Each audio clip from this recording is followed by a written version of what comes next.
My child, stop what you are doing right now and listen, because this moment was not accidental. I am calling your attention not to overwhelm you, but to awaken you. This message is titled, I Have Good News for You, and it is being spoken because you are standing at a turning point you can no longer ignore.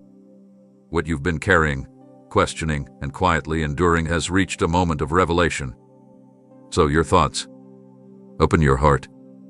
Something you need to hear, something meant to realign your life is being released now, and it requires your full presence. Listen, stop what you are doing right now and hear me. I see you exactly where you are in this moment, not the version of you that people assume, not the image you try to maintain, not even the person you wish you were by now. I see you, the thoughts you haven't spoken, the exhaustion you've learned to hide, the questions you replay late at night when no one else is watching. You may feel unnoticed, overlooked, or misunderstood, but understand this with absolute clarity. There has never been a single second where you were outside my sight. Every breath you take, every step you hesitate to make, every tear you swallow in silence, I am aware of it all. You are not invisible to me. You are not lost in the crowd. You are not misplaced in the timeline of your life. You are exactly where I know you are, and I have come to speak directly into this moment, because this moment matters more than you realize. You may think that where you are right now disqualifies you, that your current state, your uncertainty, your weariness somehow makes you less worthy of my attention. But I do not look at you the way the world does. I do not measure you by productivity, perfection, or how well you hold yourself together. I look deeper than your performance. I see your heart, and I see the longing within it. I see the part of you that still hopes, even when you pretend you don't. I see the faith you think is weak, but that has endured more than you give yourself credit for. You have survived seasons that should have broken you, and yet here you are, still standing, still breathing, still listening. That alone tells me something powerful about you. You might be wondering why I am speaking now, why these words are reaching you at this precise time. It is not coincidence. It is not random. I speak when hearts are ready, even if minds are still confused. You are at a crossroads you don't fully recognize yet. You've been reflecting more deeply, questioning more honestly, sensing that something must change even if you don't know what that change looks like. That awareness is not accidental, it is the stirring of my spirit within you. I am drawing your attention because I want you to know that what you are experiencing is not the end of your story. It is the place where I meet you. Do not be ashamed of where you are. Do not rush past this moment or wish it away. I meet people in real places, not imagined ones. I meet you in the tension, in the waiting, in the uncertainty. I meet you in the mess, not after it's cleaned up. You don't need better words, stronger faith, or clearer answers to stand before me. You only need honesty. And right now, your honesty, your tired, searching, wondering heart is enough for me to begin. I have not come to accuse you or remind you of what you lack. I have come to speak life, direction, and truth. I have come to remind you that you are known, that you are seen, and that nothing about you is beyond my care. Stay with me. Do not turn away. This is not a passing thought or a fleeting encouragement. This is the beginning of something unfolding, something that will make sense of the path behind you and illuminate the road ahead. I am speaking because I am present, and because what comes next will change the way you see yourself, your past, and what is still possible. Hear this before another thought interrupts you. I already know what you've been afraid to ask. The questions you never form into words, the doubts you tucked away because you thought they sounded unfaithful, the worries you replay in your mind when the room goes quiet. I have been listening to all of it. You have been carrying thoughts that weigh more than you admit, questions that circle your heart like unanswered echoes, and you've wondered whether anyone truly understands the depth of what's happening inside you. You've learned how to function, how to smile, how to keep moving forward, but beneath that strength is a tired soul asking, does any of this make sense? Am I being heard? Does my life actually matter the way I hope it does? I want you to know that none of those questions scare me. Silence does not mean absence. and your wondering does not offend me. You've been harder on yourself than you realize. You've judged your own faith because it didn't sound confident enough, because it came with hesitation instead of certainty. But faith that has never questioned has never grown. The weight you feel is not proof of weakness. It is proof that you care deeply, that you are searching for truth rather than settling for shallow answers. You didn't stop believing, you simply started thinking more honestly. And honesty, even when it trembles, is something I honor. I see how you've wrestled internally, how you've replayed conversations with yourself, wondering if you missed a sign or misunderstood a direction. I see how you've asked why things unfolded the way they did, why prayers seemed delayed, why clarity didn't come when you needed it most. Those silent questions were never ignored. They were stored with intention. You may feel like you've been walking alone with these thoughts, like no one else could possibly understand the complexity of what's going on inside you. But I have been present in every unspoken moment. When you lay awake at night, when your mind refused to rest, when you felt the tension between hope and disappointment that was not wasted time. That was where depth was forming. You are becoming someone who doesn't just repeat words but seeks meaning. Someone who doesn't settle for borrowed beliefs but longs for personal conviction. That process can feel lonely, confusing, even frightening, but it is not empty. It is sacred ground. And I want you to stop believing that your questions disqualify you from closeness. They are the very doorway into it. Let me say this clearly. You do not need to hide your thoughts from me. You do not need to clean them up, soften them, or pretend they sound better than they do. Bring them as they are. A frustration, a disappointment, a confusion, the quiet anger you didn't think you were allowed to feel. I am not asking you to silence your questions. I am inviting you to place them in my hands. There is a difference between doubting truth and seeking understanding, and you have been doing the latter even when you thought you were failing. You've been growing, not drifting. You've been engaging, not withdrawing. And I have been near, closer than your own breath, listening patiently as you searched for answers. So breathe. Release the pressure to have everything figured out. You are not behind because you don't have clarity yet. You are not weak because you still wander. You are in a sacred process of becoming aware, and awareness always feels heavy before it feels freeing. Stay here with me. Let your questions remain open, not as accusations but as invitations. Because what you've been carrying in silence is about to be met with understanding, and what you've been afraid to ask is already being answered in ways you will soon begin to recognize. Before you let that thought settle any deeper, listen carefully to what I am about to tell you. You assumed that because you couldn't hear me the way you expected, I must have stepped away. You interpreted the quiet as distance, the delay as disinterest, the unanswered moments as proof that you were on your own. But silence has never meant abandonment. There are seasons when I speak loudly to guide you forward, and seasons when I remain quiet to teach you how deeply rooted you already are. You mistook my stillness for absence, but I was closer than ever, working beneath the surface while you were watching for visible signs. You see, I do not always announce my movements. Some of my most important work happens where you cannot observe it yet. While you were waiting for reassurance, I was building resilience. While you were asking for direction, I was strengthening discernment. While you wondered if you were being forgotten, I was guarding you from paths that would have cost you more than you realized. Silence is not inactivity. It is preparation. And the truth is, if I had spoken when you demanded clarity, it would have overwhelmed you. You were not being ignored, you were being protected. Think about how often you equate noise with presence. The world teaches you that attention must be constant, that affirmation must be immediate, that silence means disinterest. But I operate differently. I do not disappear when things grow quiet. I draw closer. I steady you. I allow space for you to recognize my presence without depending on constant confirmation. The silence you resented was actually an invitation to trust beyond feeling. And even when you struggled with that trust, even when doubt crept in, I did not withdraw. I stayed. I always say. There were moments you didn't notice, the times danger passed you by, the moments when something that could have gone wrong didn't. There were decisions you hesitated on that saved you from harm. There were closed doors you grieved that later revealed themselves as mercy. Those were not accidents. Those were my hands at work while you thought I was quiet.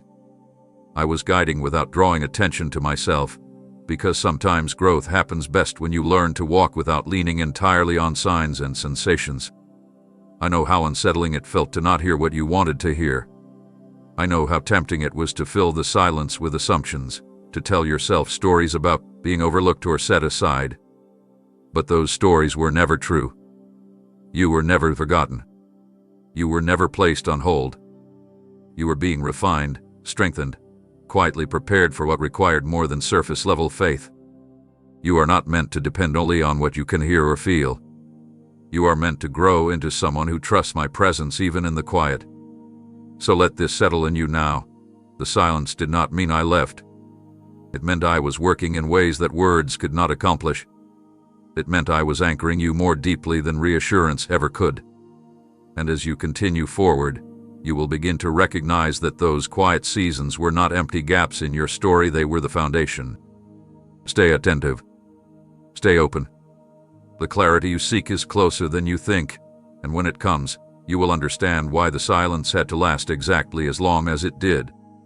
Listen closely, because this is the moment where the weight you've been carrying begins to shift. You have stood for so long at the edge of what hurt you most that you started to believe it with the final chapter, the last word spoken over your life. Pain has a way of convincing you that it is permanent, that whatever wounded you has the authority to name you, limit you, and determine how far you're allowed to go. But I am telling you now firmly, clearly, and without hesitation, that your story is not ending where pain tried to define you. The place you thought was a conclusion was only a crossing. The season you believed marked failure was actually a transition you couldn't yet interpret. You assumed that because something broke you open, it must have broken you beyond repair. But broken ground is often the most fertile place for new growth. You have replayed certain moments in your mind, moments where things went wrong, where people left, where expectations collapsed, where prayers felt unanswered. Those moments became markers in your memory, and without realizing it, you began to build your identity around them. You told yourself, this is where it stopped, where this is as far as I go, where this is what my life is now. But pain is not a prophet. It cannot predict your future. It can only describe what has already happened. And even then, it does not see the full picture. I do. I see beyond the injury, beyond the disappointment, beyond the version of you that learned how to survive by shrinking hope. The good news is not that you won't remember the pain. It's that the pain will no longer be the narrator of your life. What happened to you mattered, but it does not get to decide what happens next. You are not trapped in the aftermath. You are not sentenced to repeat the same patterns simply because they are familiar. I am leading you forward, even if the forward movement feels subtle right now. Healing rarely announces itself with fireworks. Sometimes it begins quietly, with a shift in how you see yourself, with a willingness to believe that something more is still possible. You may feel hesitant to embrace this truth because disappointment has taught you to guard your expectations. You've learned that hope can hurt when it feels misplaced. But hope anchored in me is not fragile, it is resilient. It does not deny pain. It transcends it. I am not asking you to forget what you've been through. I am asking you to stop treating it like a verdict. Your life is not a closed case. There are pages you haven't turned yet, chapters you haven't imagined, strength you haven't fully stepped into. And the very things that tried to end your story will eventually serve as proof that it could not be ended. So stay present here. Let this truth settle slowly if it needs to. You don't have to rush your belief. Just allow space for the possibility that where you are standing is not the finish line. The good news truly begins here, not with denial of what hurt you, but with the assurance that pain does not get the final word. I am still writing, and what comes next will make sense of why this chapter could not be the last. Before you let discouragement speak again, hear this with an open heart. You were never turned away. You interpreted the waiting as rejection because the answer didn't arrive on your schedule, because doors didn't open when you knocked, because progress felt slower than you hoped it would be. In those quiet stretches of time, you started to wonder if the silence meant no, if the resistance meant you were unwanted, or if the lack of movement meant you had misunderstood everything. But delay and rejection are not the same thing. Waiting does not mean you were denied. It means something is being prepared. Sometimes you, sometimes the circumstances, sometimes both. You live in a world that equates speed with success, immediacy with favor. So when things don't happen quickly, you assume something must be wrong. You turn inward and question your worth, your decisions, your direction. You ask yourself what you did wrong, what you failed to do, why others seem to move forward while you remain where you are. But I do not operate on comparison, and I do not rush outcomes that require depth. Some things cannot be released until you are able to carry them without losing yourself in the process. What you asked for mattered too much to be given to a version of you that hadn't yet been strengthened. Think about how often you've been spared by a pause. How many times did something you wanted intensely later reveal itself as something that would have cost you peace, identity, or purpose? You didn't see it at the time, but the delay was mercy in disguise. It was protection wrapped in patience. While you were waiting, you were learning discernment. You were being shaped to recognize what aligns with who you are becoming, not just what feels appealing in the moment. I was not pushing you away. I was pulling you deeper. You may still feel frustrated by how long certain things have taken. That frustration is understandable. Waiting stretches you. It exposes impatience, fear, and longing all at once. But waiting also refines you. It teaches you endurance. It teaches you to listen more carefully. It teaches you the difference between urgency and readiness. And readiness matters. What arrives before you are ready can overwhelm you, confuse you, or derail you entirely. What arrives at the right time brings clarity instead of chaos. So stop reading rejection into every closed door. Stop assuming that delay is a personal judgment against you. It is not. You have not been sidelined. You have not been forgotten. You are in a process that is unfolding with intention. And when the timing aligns, when you look back from where you are going, you will understand why certain things could not happen sooner. The waiting was not empty. It was active. It was purposeful. And it was leading you here, into a deeper trust that will sustain you when what you've been waiting for finally arrives. Let me speak plainly to you now, because this truth reframes everything you thought was happening to you. The pressure you've been under was never meant to destroy you, even though there were moments you felt like you were barely holding together. You questioned whether you could endure one more demand, one more disappointment, one more expectation placed on your shoulders. You wondered why life felt so heavy, why ease seemed distant, why every step forward required so much effort. But hear me carefully. Pressure is not punishment. Pressure is shaping. Nothing about what you've been walking through was random, and none of it was meant to leave you smaller. It was meant to make you stronger in ways comfort never could. You see, ease does not reveal what you're made of. Comfort rarely develops depth. But pressure exposes truth. It reveals where you rely on illusions, where you depend on fragile supports, where you need roots instead of surface strength. When the weight increased, you felt stripped of certainty, stripped of confidence, stripped of the ability to pretend you were unaffected. That stripping was painful, but it was also clarifying. You began to see what mattered and what didn't. You learned what you could no longer carry and what you had to release. That was not loss. That was refinement. You assume that if something felt this hard, something must be wrong. But some transformations require resistance. Think of how anything valuable is formed through heat, through pressure, through time. You were being reshaped internally for what you asked for externally.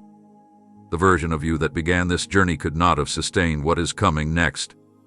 You needed endurance, discernment, and humility that only pressure could produce. I did not abandon you in the strain. I stayed present within it, ensuring it did not exceed what you could bear. There were moments you wanted relief more than growth. That desire is human. But if I had removed the pressure too soon, you would have mistaken relief for readiness. You would have stepped forward without the stability you now possess. Instead, you learned how to remain grounded when circumstances didn't change. You learned how to keep moving even when motivation faded. You learned how to trust without constant reassurance. Those lessons are not small, they are foundational. They will carry you farther than you realize. And notice this. You are still here. You bent, but you did not break. You adapted. You grew. You became more aware, more patient, more resilient than you were before. That is evidence that the pressure did its work. It did not crush you. It shaped you. It carved out space within you for wisdom, compassion, and strength that cannot be shaken by surface-level challenges. What once felt unbearable is now part of your testimony, part of your depth, part of your capacity. So do not resent the pressure anymore. You don't have to romanticize it, but you no longer need to fear it. It has already done what it came to do. You are not weaker because of it, you are more solid. And as you move forward, you will realize that what once felt like opposition was actually preparation, quietly forming you into someone capable of carrying what you once only dreamed of holding. Pause for a moment and truly acknowledge this. You are still standing, and that matters more than you think. There were seasons you honestly believed would end you, moments when the weight of disappointment, loss, or uncertainty felt unbearable. You questioned your own limits. You wondered how much more you could take. You looked ahead and couldn't see a clear path, only more questions, more strain, more unknowns. And yet, here you are. Breathing, thinking, listening, moving forward, even if slowly. Your survival was not accidental. It was not luck. It was not because you were stronger than others. It was because there was purpose in you continuing. You underestimate what you've come through because survival often happens quietly. There were no announcements, no celebrations, no clear markers that said, "This was hard, and you made it." You just kept going. You adapted. You found ways to endure what you never trained for. You learned how to function in uncertainty, how to carry grief while still showing up, how to keep faith alive when answers were scarce. That kind of survival changes a person. It adds layers. It deepens understanding. It builds compassion for others who are struggling in ways you now recognize. You may look back and feel surprised that those moments didn't completely undo you. You might even feel disconnected from the version of yourself who endured them, as if it all happened to someone else. But that was you. You lived through it. You learned through it. And you emerged with an awareness you didn't have before. You now recognize warning signs you once ignored. You understand the value of rest, honesty, and boundaries in ways you didn't previously. These are not small gains. They are the result of surviving what should have overwhelmed you. Do not dismiss your survival as mere endurance. Endurance builds authority.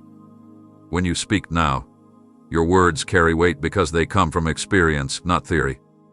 When you listen to others, you do so with empathy, not judgment, because you know what it means to feel stretched beyond comfort. You have been shaped by what you survive, and that shaping gives you credibility not to boast, but to serve, to guide, to stand with others who are still in the middle of their storms. And understand this as well. Surviving was not the final goal. It was the beginning. You were preserved because there is more for you to do, more for you to become, more for you to give. The strength you developed was not only for your own sake. It will one day steady someone else. The insight you gained will one day bring clarity where confusion reigns. What you lived through will not be wasted. So honor your journey. Stop minimizing how far you've come. Stop telling yourself it wasn't that bad just to move on quickly.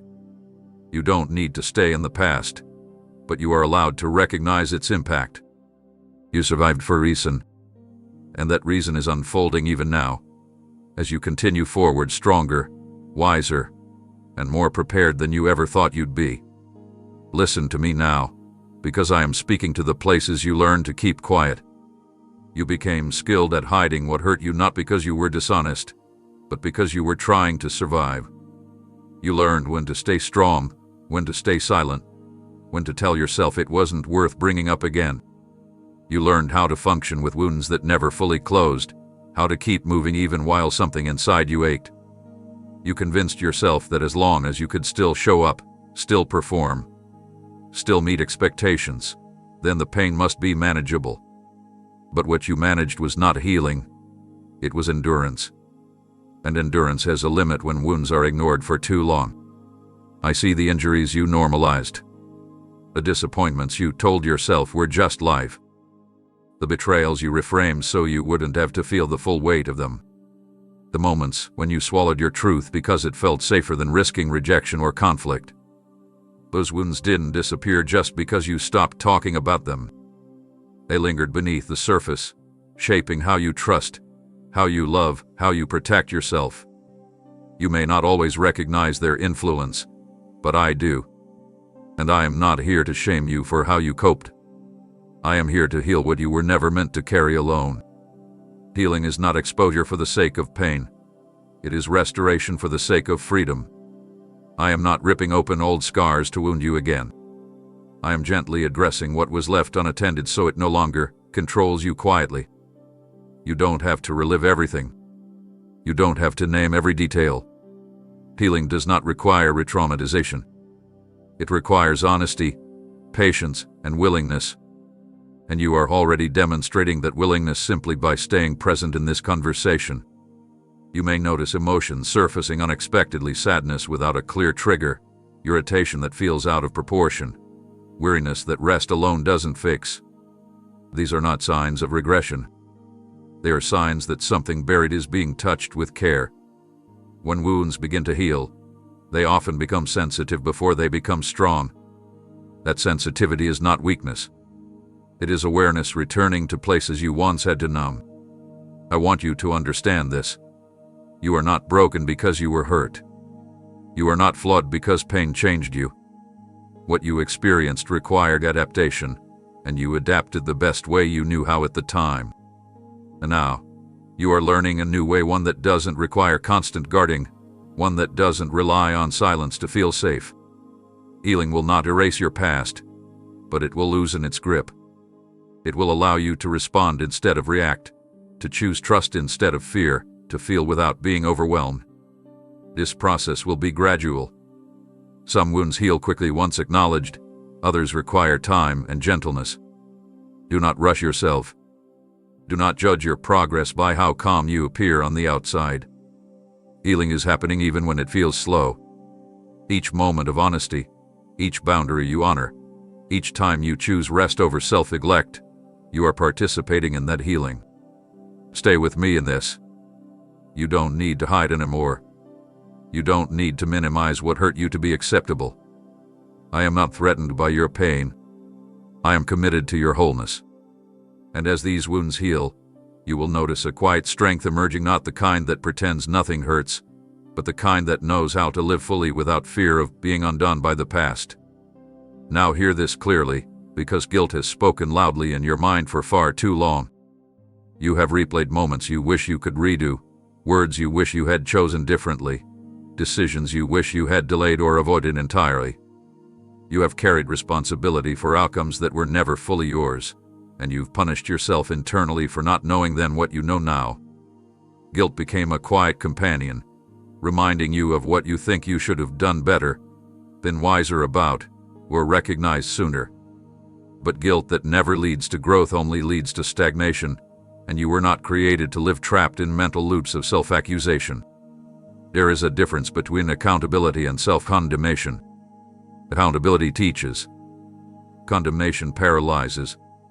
You learned from what happened, that's why it still matters to you. But learning does not require endless punishment. You have already acknowledged your mistakes. You have already felt the weight of them. Rehearsing them again and again does not make you more responsible. It makes you more restricted. And restriction was never the purpose of reflection. You often judge your past self by your present awareness, forgetting that you acted with the understanding, resources, and emotional capacity you had at the time. You expect perfection from a version of you that was still learning, still growing, still navigating uncertainty. That expectation is unfair. You did not fail because you were careless, you were human. You responded from where you were, not from where you are now. Growth changes perspective, but it should also bring compassion for others, yes, but also for yourself. Guilt has made you hesitant. It has whispered that you should be cautious about joy, reluctant about hope, reserved about confidence. It has told you that moving forward too freely would mean ignoring the past, as if healing were betrayal. But letting go of guilt is not denial. It is release. It is acknowledging what happened without allowing it to define your worth or limit your future. You are allowed to grow beyond your mistakes. You are allowed to outgrow the version of you who struggled. You are allowed to forgive yourself. Notice how guilt has affected your decisions, how it has made you second-guess your instincts, how it has caused you to over-explain, overcompensate, or hold yourself back. Guilt drains energy that could be used for presence, creativity, connection. It keeps you anchored to what has already passed instead of preparing you for what is unfolding. You cannot move freely while dragging yesterday behind you. I am not asking you to forget what you learned. I am asking you to stop reliving what you cannot change. The lesson has been integrated. The insight has been gained. The cost has been paid. Continuing to punish yourself does not honor growth, it delays it. Release does not mean what happened was insignificant. It means it no longer has authority over you. So breathe differently now. When those memories arise, meet them with understanding instead of accusation. Remind yourself that you are not the same person you were then. You are wiser, more aware, more grounded. Guilt has taught you all it can teach you. It has no more work to do. And as you let it go, you will find space opening within you, space for clarity, for peace, for forward movement. Stay present. What comes next requires a lighter heart, and you are ready to carry it. Stop right here and let this truth confront every lie you've quietly believed about yourself. You have carried the idea, sometimes openly, sometimes buried, that something in your past placed a permanent mark on you, that certain choices, failures, or seasons quietly pushed you to the back of the line. You learned to move forward with an invisible asterisk beside your name, as if your life required an explanation before it could be trusted, celebrated, or fully used. You told yourself that maybe you could still live meaningfully, but not boldly, still participate, but not lead, still hope, but not expect too much. That belief did not come from truth, it came from exhaustion, from regret, from listening too long to voices that measured worth by perfection instead of transformation. Hear me clearly now. Your past explains where you've been, but it does not define where you are allowed to go. Disqualification is not something that happens because you struggled, stumbled, or took longer to learn than others. Growth is not linear, and wisdom is rarely born from ease. What you survived, what you misunderstood, what you had to unlearn, none of it removed your value. In fact, it expanded your capacity. You carry insight now that you didn't have before. You recognize patterns you once missed. You understand pain in ways that allow you to meet others with compassion rather than judgment. These are not liabilities. They are qualifications the world cannot teach. You may still feel the urge to explain yourself, to justify your presence in rooms where you feel like you don't quite belong. You might downplay your voice, soften your opinions, or hesitate to step forward because you assume others are more deserving, more prepared, more together.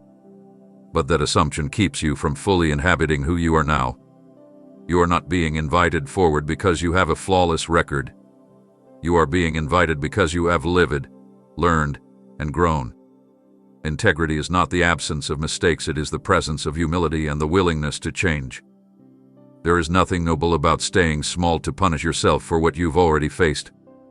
There is nothing virtuous about holding yourself back after you've already taken responsibility, learned the lesson, and moved forward internally. The belief that you must remain limited to prove remorse or maturity is a misunderstanding of growth. True growth leads outward. It leads into contribution, into purpose, into renewed confidence that is grounded rather than inflated. You are allowed to want more now. You are allowed to believe that your life still carries momentum. You are allowed to step into roles, relationships, and opportunities without cracking old labels behind you. The person who made those choices is not the same person listening now. Awareness has changed you. Experience has shaped you. Reflection has refined you. You do not need to live under a suspended sentence for a life you are no longer living. So lift your gaze. Stop scanning the past for reasons to disqualify yourself. What mattered has already been integrated into who you are becoming. You are not behind. You are not compromised. You are not marked by failure. You are marked by resilience, by learning, by the courage to continue.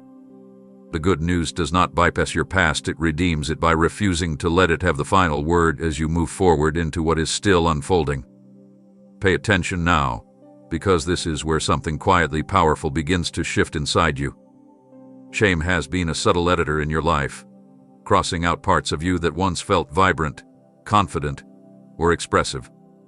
You whispered that certain dreams were unrealistic now, that certain qualities made you too much or not enough, that certain parts of your story were better left unmentioned. Shame doesn't always shout, it often disguises itself as caution, humility, or realism. It convinces you that shrinking is maturity, that hiding is wisdom, that silence is safety. Over time, you forgot that those erased parts were ever yours to begin with. But shame never had authority to decide what stays and what goes. It reacted to pain, to rejection, to misunderstanding, but reaction is not truth. The parts of you that were buried did not disappear.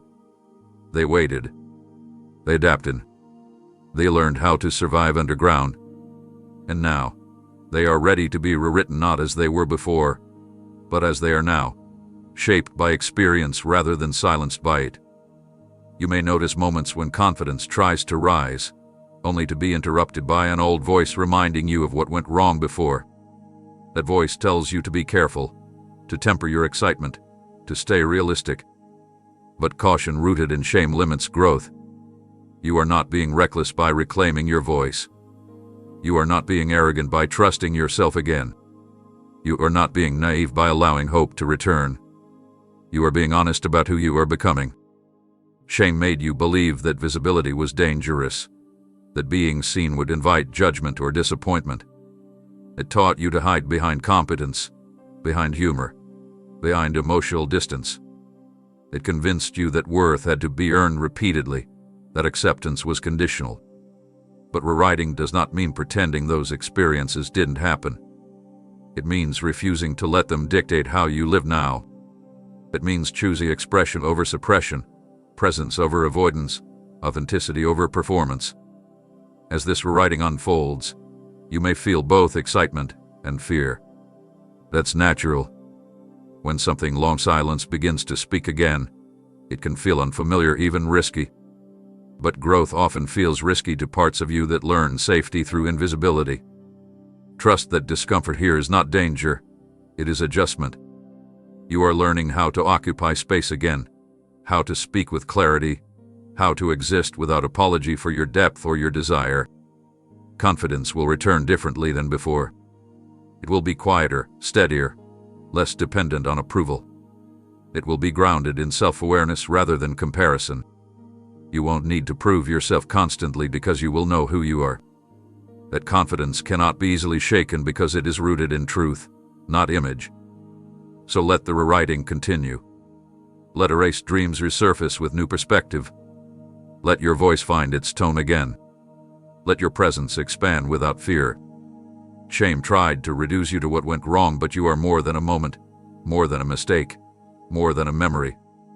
What is being rewritten now is not just confidence, it is identity reclaimed. And as you move forward, you will recognize that what once felt lost was simply waiting for the right moment to return stronger, wiser, and ready to be fully lived. Stay with me here, Because this truth touches the places you thought time had permanently taken away. You have grieved losses that never came with closure, opportunities that slipped past, relationships that fractured, confidence that eroded quietly, joy that once felt natural but now feels distant. You told yourself that some things are simply gone forever, that certain versions of life belong to another timeline you missed. You learned how to cope with that belief by lowering expectations, by adjusting dreams downward, by convincing yourself that wanting those things again would only reopen wounds. But listen carefully. Loss does not have the final say, and time does not erase what was meant to be restored. What was stolen from you by circumstances, by people, by seasons of survival will not remain lost. You assumed restoration would look like reversal, as if everything had to return exactly as it was to be meaningful. But restoration does not recreate the past, it redeems it. What returns to you will come with depth, with clarity, with resilience you didn't have before. The joy you lost will return with wisdom. The confidence you misplaced will return with grounding. The opportunities you mourned will return in forms better suited to who you are now. Nothing is wasted, not even the years you felt were taken from you. Those years built discernment. They taught you boundaries. They refined your sense of value. You are not receiving less because you waited longer. You are receiving differently, and differently can be richer. You may struggle to believe this because disappointment trained you to expect the minimum. You protected yourself by assuming the best was behind you, because hoping again felt risky. But hope that has been tested is not fragile, it is durable. It knows how to stand without collapsing under unmet expectations. You are not naive for wanting restoration. You are aligned with a truth deeper than your fear. The ache you feel when you think about what was lost is not a sign to stop wanting, it is a signal that something still matters, that something still belongs to you in a new way. Restoration will not always announce itself loudly. Sometimes it arrives quietly, through small moments that feel unexpectedly whole. Sometimes it shows up as peace where anxiety once lived, as confidence where hesitation once ruled, as alignment where confusion once lingered. Pay attention to what is returning in subtle ways. Notice the interest resurfacing. Notice the courage growing. Notice the clarity sharpening. These are not coincidences. They are evidence of recovery in motion. And understand this. Restoration is not dependent on what others do or give back. It does not require apologies that never came or acknowledgments that were withheld.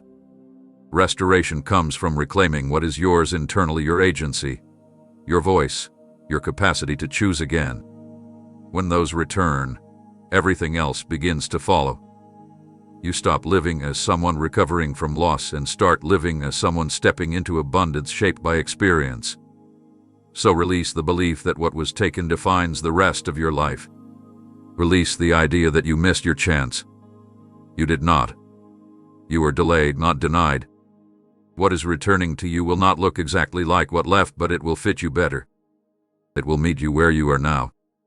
And as you receive it, you will realize that nothing essential was ever truly lost.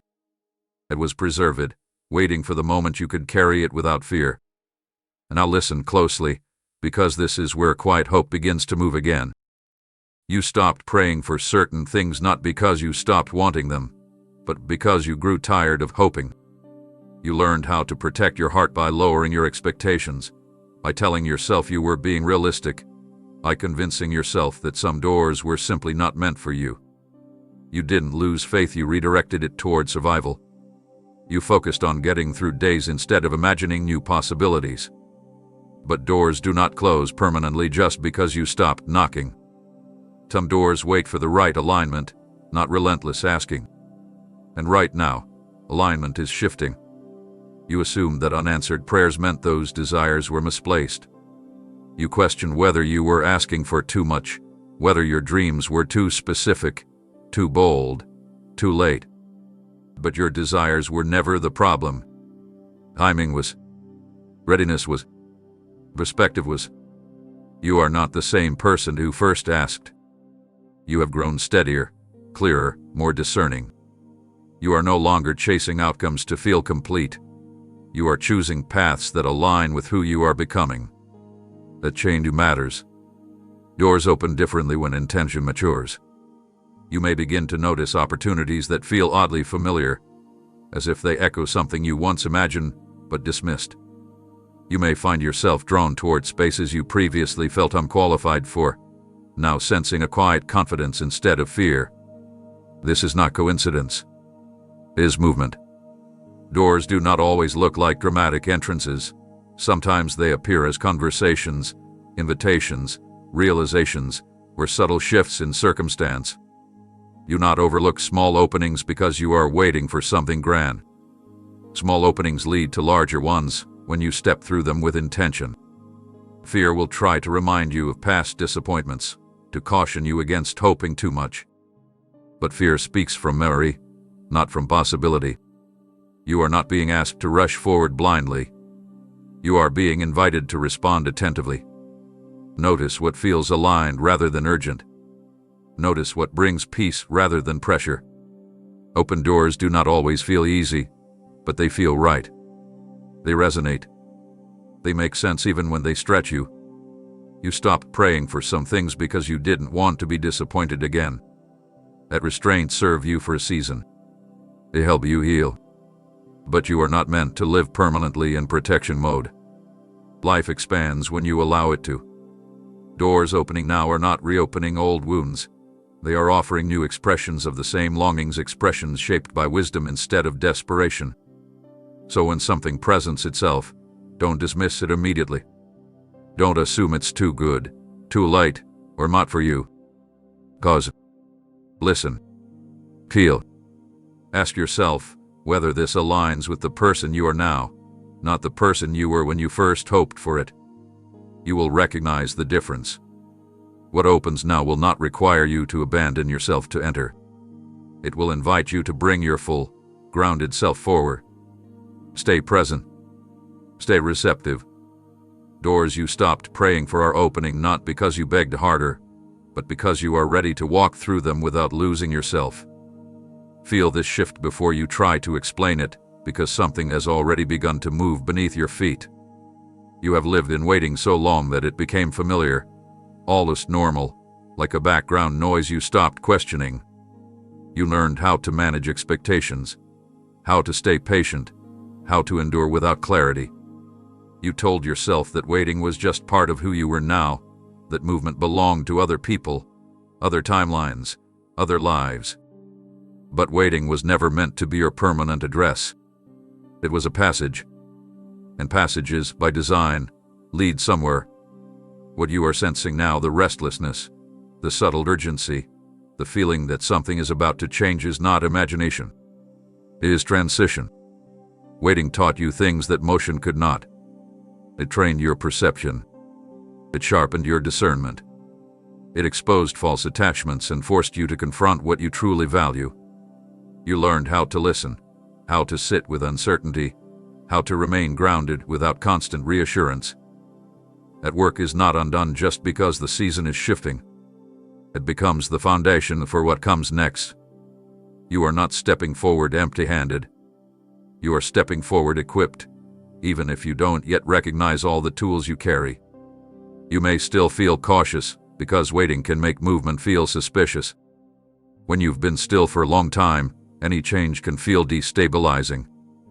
Part of you wonders if this shift is real or just another momentary surge of hope that will fade. That hesitation is understandable. But notice how different this feels from before. This is not frantic. It is not desperate. It is not driven by fear of missing out. It is quieter, steadier, more grounded. It doesn't demand immediate answers. It invites attentiveness. That is, have you know the waiting season is not repeating, it is resolving. Clarity is beginning to replace confusion, not all at once, but gradually. You are seeing patterns more clearly. You are recognizing what no longer fits. You are less willing to settle for what drains you. These are signs of alignment, not impatience. When waiting shifts into movement, it often begins internally. Your standards change. Your tolerance changes. Your sense of direction sharpens. You stop asking, "Why isn't anything happening?" and start asking, "What am I being prepared to respond to?" This shift does not mean everything will suddenly be easy. Movement still requires courage. Change still asks something of you. But you will notice that resistance no longer feels like stagnation. It feels like growth stretching you into a new shape. The waiting taught you how to endure. The movement will teach you how to choose. And choice carries responsibility, but it also carries power. So stay present. Do not rush to label this season before it fully unfolds. Let the shift reveal itself in time. Notice the opportunities that feel aligned rather than urgent. Notice the conversations that spark clarity. Notice the ideas that linger instead of fading. These are indicators, not accidents. You are not being pushed forward unprepared. You are being invited forward aware. The waiting season did not break you. It refined you. And now, as it begins to give way, you will realize that what felt like stillness was actually alignment in progress. Movement is coming, not chaotic, not forced, but intentional. And you are ready to meet it with a steadiness you didn't have before. Stay open now, because understanding is approaching the places that once only held confusion. There were nights you asked why it had to be so hard, why the struggles stretched longer than you thought you could endure. You tried to make sense of the resistance, the repetition, the slow progress that felt disproportionate to your effort. You wondered if the difficulty meant you were on the wrong path, if persistence was foolish, if letting go would be wiser than holding on. But struggle is not always a sign to stop. Sometimes it is a sign that something significant is being formed, something that can't be rushed without losing its strength. You are about to see connections you couldn't see before. You will recognize how each challenge built a specific capacity within you. The patience you learned was not generic, it was targeted. The resilience you developed was not accidental, it was necessary. The humility you gained was not meant to diminish you, it was meant to steady you. What felt like delay was actually layering experience upon experience, insight upon insight, until you were able to carry responsibility without being consumed by it. Struggle refines motives. It strips away what is performative and leaves what is genuine. Early on, you may have wanted outcomes for validation, relief, or certainty. There is no shame in that. It was part of your growth. But the struggle reshaped those desires. You now want alignment more than applause, sustainability more than speed, meaning more than mere success. That shift did not happen overnight. It happened because the struggle lasted long enough to change not just your circumstances, but your internal compass. You will soon recognize that if things had resolved earlier, you might have outgrown them just as quickly. You might have mistaken momentum for fulfillment. You might have tied your identity to outcomes instead of values. The struggle slowed you down so you could build depth before expansion. It taught you how to listen to your body, how to honor limits, how to distinguish between pressure that shapes and pressure that harms. These lessons are not theoretical, they are lived, and lived lessons endure. As clarity increases, you may feel a mixture of relief and grief. Relief that the struggle had purpose, grief for how heavy it felt at the time. Allow both. Understanding does not erase the difficulty, but it redeems it by giving it meaning. You don't need to celebrate the pain to appreciate the growth it produced. You only need to acknowledge that it was not meaningless. Soon, situations that once felt overwhelming will feel navigable. Decisions that once paralyzed you will feel clearer. You will respond with calm where you once reacted with fear. That is evidence of formation. That is the struggle speaking through wisdom rather than exhaustion. So when you look back, you won't just see hardship, you will see preparation. You will see how the length of the struggle matched the weight of what you are now ready to carry. And you'll understand that it didn't last because you were failing. It lasted because you were becoming. Listen carefully, because this truth will free you from a burden you've been carrying quietly. You have been measuring yourself by how fast things move, how quickly results appear, how soon outcomes arrive. You glance sideways at others and wonder why their paths seem smoother, why their milestones appear closer, why your own journey feels slower despite your effort. Speed has become a hidden standard, and without realizing it, you've allowed it to determine how you judge your worth, your faith, your effectiveness. But speed is not the measure of growth, transformation is. And transformation takes time because it changes not just what you do, but who you are. Progress that lasts is rarely loud. It does not announce itself with immediate proof. It happens internally before it ever shows externally. While you were counting days and comparing timelines, deeper work was unfolding within you, work that cannot be rushed without being compromised. You were learning how to respond instead of react, how to choose intentionally instead of impulsively, how to hold complexity without collapsing into doubt. These changes do not always feel impressive in the moment, but they are the kind that sustain you when momentum eventually increases. You have moved forward more than you realize. The fact that you question differently now, that you pause where you once rushed, that you choose clarity over urgency, these are signs of progress. You are not circling the same ground. You are walking it with new awareness. You are not stuck. You are integrating lessons so they do not need to be repeated. Integration is slower than reaction, but it is far more powerful. What you integrate becomes part of you. What you rush through must be relearned later. Speed can create movement without stability. It can produce outcomes that look successful but lack depth. You have been spared that fragility. You are being formed with intention so that when movement accelerates, you won't lose yourself trying to keep up with it. You won't chase approval. You won't abandon your values.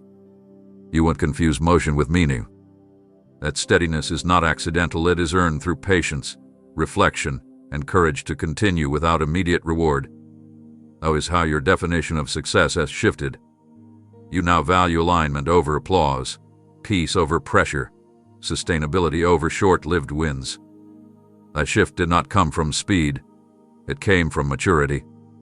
You are building something that can endure, something that doesn't collapse when circumstances change. That kind of construction takes time, not because you are slow, but because you are thorough. So stop counting yourself out because your timeline doesn't match someone else's. Their pace is not your calling. Their outcomes are not your responsibility. You are becoming who you need to be to carry what is meant for you, and that becoming cannot be rushed without consequence. There is wisdom in your pace, even when it frustrates you. There is protection in your timing, even when it feels inconvenient. Release the pressure to arrive quickly. You are not late. You are not lagging. You are unfolding. And unfolding is not measured by speed, it is measured by depth, by integrity, by the quiet confidence that grows when you know you are becoming solid rather than simply visible. Stay with this pace. It is serving you more than you know. Stay attentive now, because this is where your journey widens beyond your own healing. What you are receiving, what you are understanding, what is being formed within you, this is not meant to stop with you. You have been focused on survival, on recovery, on making sense of your own path, and that focus was necessary. But there comes a moment when personal restoration begins to overflow into shared impact. That moment is approaching. The good news you are discovering is not only for your relief, it is for your reach. You have lived what cannot be taught in theory. You have walked through confusion, endured waiting, carried pressure, and emerged with clarity that is grounded rather than idealistic. That lived understanding gives you a unique voice, not a loud one, an authentic one. When you speak now, your words resonate because they are informed by experience. When you listen to others, you recognize what they are afraid to say. When you stand with someone in uncertainty, your presence alone offers reassurance. This is not coincidence. This is preparation for influence that heals rather than impresses. You may resist this idea because you don't feel ready to help anyone else. You still feel like you're figuring things out. But readiness does not require perfection. It requires honesty. You are not being asked to have all the answers. You are being invited to share what you've learned, to stand as evidence that endurance produces wisdom, that patience refines purpose, that growth is possible even when clarity is delayed. The impact you will have comes not from certainty, but from credibility earned through living. Consider how often you've needed someone who understood without minimizing, who listened without fixing, who spoke truth without judgment. You are becoming that presence for others. Not because you set out to be, but because your journey shaped you into it. Your empathy has depth now. Your discernment has texture. Your encouragement carries weight. These qualities are not accidental, they are cultivated through experience. The good news expanding through you will not always look dramatic. Sometimes it will be a conversation that changes how someone sees themselves. Sometimes it will be your calm response in a moment of chaos that steadies a room. Sometimes it will be your willingness to tell the truth about your own process that gives someone else permission to begin theirs. Influence does not require a platform, it requires presence. And you are learning how to be present in a way that brings life. Do not underestimate the ripple effect of your growth. The boundaries you honor teach others to respect themselves. The patience you practice creates space for trust. The clarity you embody invites others to seek alignment instead of approval. This is how transformation spreads, not through force, but through example. So continue forward, not just for yourself, but for the unseen connections your life will touch. The good news is multiplying through you. And as it does, you will discover that your healing was never meant to be isolated, it was meant to become a bridge, carrying hope further than you ever imagined. And now, proceed with the next 2 message points. Develop each message point into a single, well-developed paragraph of up to 500 words. Take extra care to strictly adhere to the word count. Each message must be no less than 500 words. Writing slightly more than 500 words is acceptable, but never below. Start each message with a powerful hook that immediately captures attention. The overall tone should sound as though you godlike roleplay-like theme, metaphorical, not literal, but it is understood to be a creative representation rather than a literal divine message or personally speaking and delivering these messages. Write in a you-focused, conversational style, directly addressing the listener as you, so it feels like a personal one-on-one conversation between you and the listener. Do not restart or conclude between messages. Instead, make each one feel like a continuation of the previous message, as if the conversation never paused. Ensure the overall flow remains deep, meaningful, and emotionally engaging, extending the message in a way that feels spiritually rich and connected. Also, give me message point no in the heading. Listen now, because something has shifted in how your words carry weight. There was a time when you spoke carefully, almost cautiously, measuring every sentence so you wouldn't be misunderstood, dismissed, or judged. You learned to soften your truth, to edit your instincts, to stay quiet when your voice trembled with uncertainty. Silence felt safer than being wrong, and restraint felt wiser than risking rejection. But that season shaped you for something different. What you carry now is not louder, it is steadier. It does not need to persuade or perform. It speaks with the calm assurance of experience, and that is where authority is born. Authority is not volume. It is alignment. It comes from living through questions instead of avoiding them, from choosing integrity when shortcuts were tempting, from staying present when withdrawal would have been easier. You have learned to speak from a place that hath been tested, and tested voices are trusted even when they whisper. When you speak now, you are not repeating borrowed phrases or borrowed confidence. You are articulating what you know because you lived it. That authenticity resonates in ways technique never could. You may still feel hesitant to claim this authority because humility hath been important to you. That humility is good, it keeps you grounded. But humility does not require invisibility. It does not ask you to doubt your insight or shrink your contribution. It simply asks you to remember where your wisdom came from, and to use it with care.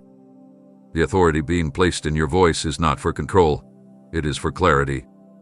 It is not for dominance, it is for direction. It helps others feel steady, not small. Notice how people respond when you speak honestly now. They listen differently. They pause. They reflect. Sometimes they say, "I've never thought of it that way," or "that helps more than you know." This is not because you have all the answers. It's because your words come from lived alignment. They are anchored. They don't rush to fix, they illuminate. They don't inflate, they ground. That is the mark of true authority. You may be tempted to hold back, to wait until you feel more confident, more certain, more complete. But authority does not arrive at the end of growth, it accompanies it. You do not need to wait for perfection to speak truthfully. You only need to speak from where you are with integrity. Your clarity will continue to deepen as you use it. Your confidence will grow as you trust it. Authority strengthens through application, not postponement. This authority will show up in different ways. Sometimes it will be the courage to name what others avoid. Sometimes it will be the restraint to remain silent when noise would only confuse. Sometimes it will be the ability to set boundaries without apology. Sometimes it will be the willingness to encourage without rescuing. All of these are expressions of a voice that knows itself and honors others. So don't be surprised when you feel compelled to speak up, to offer perspective, to articulate what you once only felt internally. This is not impulsiveness, it is readiness. You are not stepping into a role that doesn't fit you. You are inhabiting a voice that has been forming quietly all along. Trust it. Use it with care. Let it serve rather than impress. The authority placed in your voice is not about being right, it's about being real. And reality, spoken with integrity, changes rooms long after the sound fades. Stay present with me here because this is where movement replaces hesitation. Fear once had a familiar grip on you. It didn't always shout. Often it whispered. It warned you about risks, reminded you of past disappointments, and suggested caution at every turn. It convinced you that waiting was wisdom and that holding back was protection. And for a time, fear did keep you safe. It helped you survive when wounds were fresh and clarity was scarce. But survival is not the same as living, and you were never meant to remain governed by what once protected you. Faith, as it rises now, does not dismiss fear, it outgrows it. Faith does not deny risk, it reframes it. It understands that uncertainty is not the enemy of progress. Stagnation is. You are learning that courage is not the absence of fear but the willingness to move with discernment despite it. This is not reckless forward motion. It is deliberate leadership of your own life. Faith leads by asking better questions. What aligns? What is true now? What step honors who I am becoming? You will notice that decisions feel different. Where fear demanded guarantees, faith asks for clarity of intention. Where fear sought control, faith invites trust. Where fear insisted on perfection before action, faith allows progress with learning. This does not mean you will never hesitate again. It means hesitation will no longer have the final say. You will pause, assess, and then choose consciously, intentionally, without surrendering to paralysis. As faith leads, your posture changes. You stand differently. You speak more plainly. You listen more carefully. You become less reactive and more responsive. Fear narrowed your focus to what could go wrong. Faith widens your vision to what could grow right. It does not promise ease, it promises direction. And direction, even when challenging, brings peace that fear never could. There will be moments when old fears resurface. That's normal. Patterns do not disappear overnight. When they arise, you will recognize them sooner. You will name them without shame. You will ask whether they are protecting you from real danger or simply from discomfort. That discernment is itself evidence of growth. You are no longer ruled by impulse or avoidance. You are guided by alignment. Faith leading you forward will also change how you relate to others.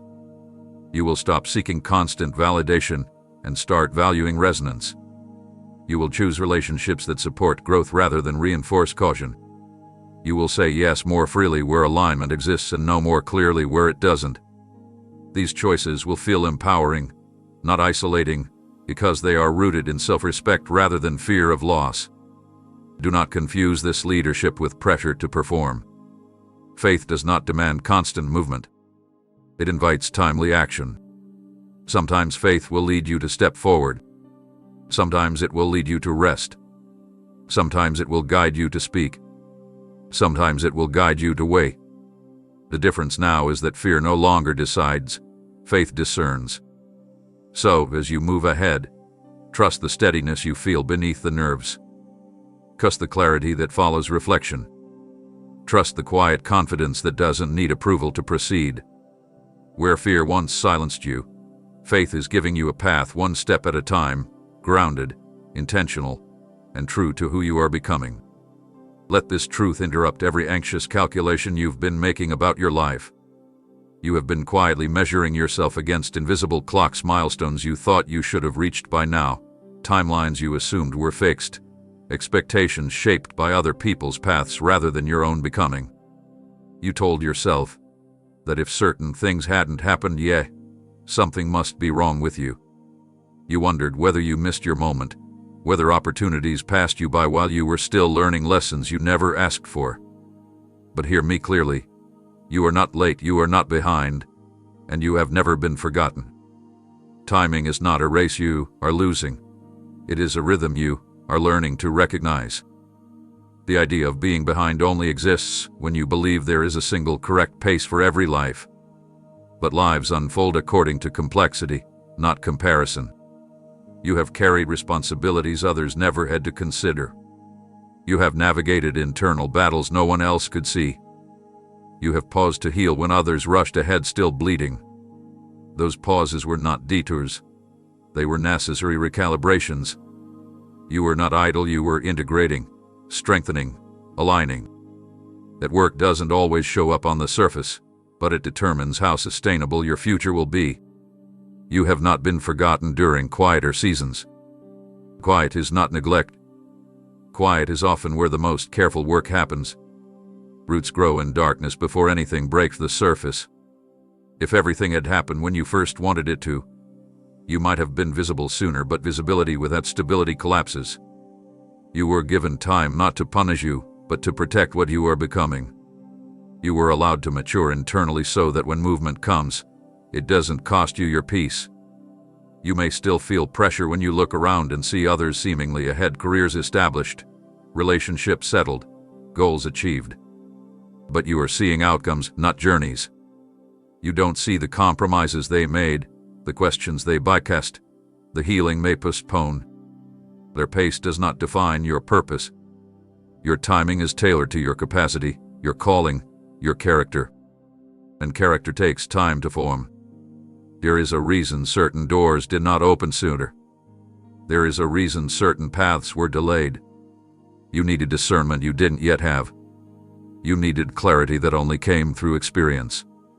You needed confidence rooted in self-knowledge rather than approval. These things cannot be rushed without consequence. You are not arriving late, you are arriving ready. Even now, you may feel a quiet urgency, as if time is pressing in. That urgency is not a warning of failure. It is an invitation to be present. To stop living in imagined futures or regretted pasts and inhabit this moment fully. When you are present, you recognize opportunities as they appear. When you are present, you respond rather than react. Presence aligns you with timing in ways anxiety never could. So release the belief that you are behind schedule. Let go of the idea that your life should look different by now. You are not being withheld from. You are being prepared for it. What is unfolding ahead of you requires the depth you now possess. It requires the steadiness you earned. It requires the wisdom you gained by not rushing. Stay anchored here. Trust the rhythm that has carried you this far. You are not late to your life. You are right on time for what comes next. Now breathe into this moment and listen beyond what your eyes can confirm. You have learned to rely on evidence, on plans, on visible signs that tell you you're safe to move forward. A habit kept you grounded when uncertainty felt overwhelming. But there comes a point where growth requires trust beyond proof. You are standing at that threshold now. What lies ahead is not fully visible yet, not because it doesn't exist, but because it is still forming in ways your current perspective cannot fully grasp. Trust is not ignorance. It is engagement with the unseen that is already in motion. You want assurance before commitment. You want clarity before courage. That desire is understandable. But not everything meaningful can be previewed. Some things only reveal themselves as you step forward. You have been trained by past disappointment to ask for guarantees, to wait until risk is minimized. But the next season asks for a different posture, not recklessness, but faith grounded in discernment. Faith does not deny reality, it expands it to include possibility. You may feel tension between what you know and what you sense. Your mind asks practical questions. Your intuition feels a pull it can't yet explain. That tension is not confusion, it is alignment forming. You are learning to listen to layers of understanding, not just the loudest one. When you trust what you cannot yet see, you are not abandoning wisdom, you are allowing it to mature into confidence. Remember how often clarity arrived only after action. How many times did understanding follow obedience rather than precede it? You didn't always know why a step mattered until you were already walking it. That pattern is not failure, it is formation. You are being invited to trust that the ground will meet you as you move, not before. The unseen work ahead is not fragile, it is precise. It is unfolding with intention that does not depend on your constant supervision. Fear will suggest that trusting the unseen is dangerous. It will remind you of moments when hope felt misplaced. But fear speaks from memory, not from promise. Trust listens forward. It acknowledges risk without being ruled by it. It asks, what aligns with who I am becoming, rather than what eliminates all uncertainty. Certainty is comforting, but alignment is sustaining. As you practice this trust, you will notice subtle confirmations, not dramatic signs, but steady reassurance. A conversation that clarifies direction. A sense of peace that follows a hard decision. A door that opens just as you reach it. These are not coincidences. They are signals that movement is meeting provision. Trust grows stronger not by waiting for perfection, but by witnessing faithfulness in motion. You are not being asked to leap blindly. You are being invited to step attentively, one step at a time, with awareness, with humility, with courage. Trust does not demand that you know everything. It asks that you stay present and responsive. You don't need to map the entire journey to take the next step. So hold what you cannot yet see with open hands, not clenched ones. Let anticipation replace anxiety. Let curiosity soften control. What is forming ahead of you is worthy of your trust, and you will recognize it more clearly as you move toward it. Stay engaging. Stay listening. The unseen is already becoming visible, one faithful step at a time. Pay close attention, because this is where endurance gives way to foundation. You have lived through seasons that felt provisional, as if everything was on loan: your peace, your confidence, your sense of direction, always waiting for the other shoe to drop. You learned to brace yourself, to assume that stability was fleeting, that joy would need to be guarded, that clarity would eventually dissolve back into confusion. That posture helped you survive uncertainty, but it was never meant to become your permanent stance. What begins now is not temporary. It is not a passing high, not a fragile window of relief, not a moment you need to clutch tightly out of fear it will disappear. What begins now is being built to last. This new beginning is quieter than you expected. It does not announce itself with grand gestures or dramatic change. Instead, it settles in like a deep breath you didn't realize you were holding. It shows up in consistency, consistent peace, consistent boundary, consistent self-respect. It shows up as the ability to return, to center after disruption instead of unraveling completely. That is how you know it is real. Temporary things excite you, lasting things stabilize you. You may still carry skepticism because you have seen good seasons end abruptly before. You learn not to trust ease, not to believe that calm could remain. But what you are stepping into now is not dependent on external conditions alone. It is anchored internally. It does not require everything to go right to remain intact. It is resilient. It bends without breaking. It adapts without erasing itself. That resilience is the result of everything you have already walked through. The instability you endured trained you to value what is sustainable over what is impressive. His foundation is built on truth rather than avoidance. You are no longer pretending things don't affect you. You are addressing them honestly and responding intentionally. That honesty is stabilizing. You are no longer outsourcing your worth to outcomes or approval. You are rooting it in alignment. That alignment is stabilizing. You are no longer living reactively, waiting for the next disruption. You are living attentively, prepared to respond without losing yourself. That preparedness is stabilizing. What begins now will be tested not to destroy it, but to prove its strength. Foundations are revealed under pressure. And unlike before, pressure will no longer unravel you. It will confirm what has been built. You will notice that when challenges arise, you recover more quickly. You think more clearly. You choose more wisely. These are signs of permanence taking hold. You are not returning to old patterns. You are not defaulting to old fears. You are responding from a new center. This does not mean life will be static. Growth continues. Change continues. But the core remains steady. You carry continuity within yourself now. You know how to return to what is true. You know how to recalibrate without collapsing. You know how to rest without disengaging.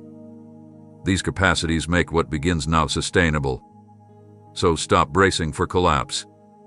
Stop telling yourself to enjoy it while it lasts. This is not borrowed peace. This is not borrowed clarity. This is a foundation formed through lived wisdom, honest reflection, and deliberate choice. You are not visiting a better season, you are building one. And as it settles, you will realize that what once felt fragile has become durable, not because circumstances changed overnight, but because you did. Let this land deeply now, because this is the truth that holds everything together. You have spent so long becoming, healing, learning, and unlearning that you may have forgotten the simple reality. You are loved not conditionally, not provisionally, not because you finally got it right, but because you exist. You are chosen not because you were the easiest option, but because your life, with all its complexity and texture, carries meaning that cannot be replicated. You are restored, not erased or rewritten beyond recognition, but returned to yourself with greater depth and clarity. And I am not finished with you, not even close. You may feel a temptation to slow your belief here, to protect yourself from disappointment by accepting this truth cautiously. That caution has served you before, but you no longer need it in the same way. This truth does not inflate expectations, it grounds them. Being loved does not mean you will never struggle again. Being chosen does not mean your path will be effortless. Being restored does not mean you will never feel tired. It means that none of those experiences negate your worth or derail your purpose. They are part of a life that is still unfolding with intention. You are not an almost story or a cautionary tale. You are not defined by what went wrong or by how long it took to find your footing.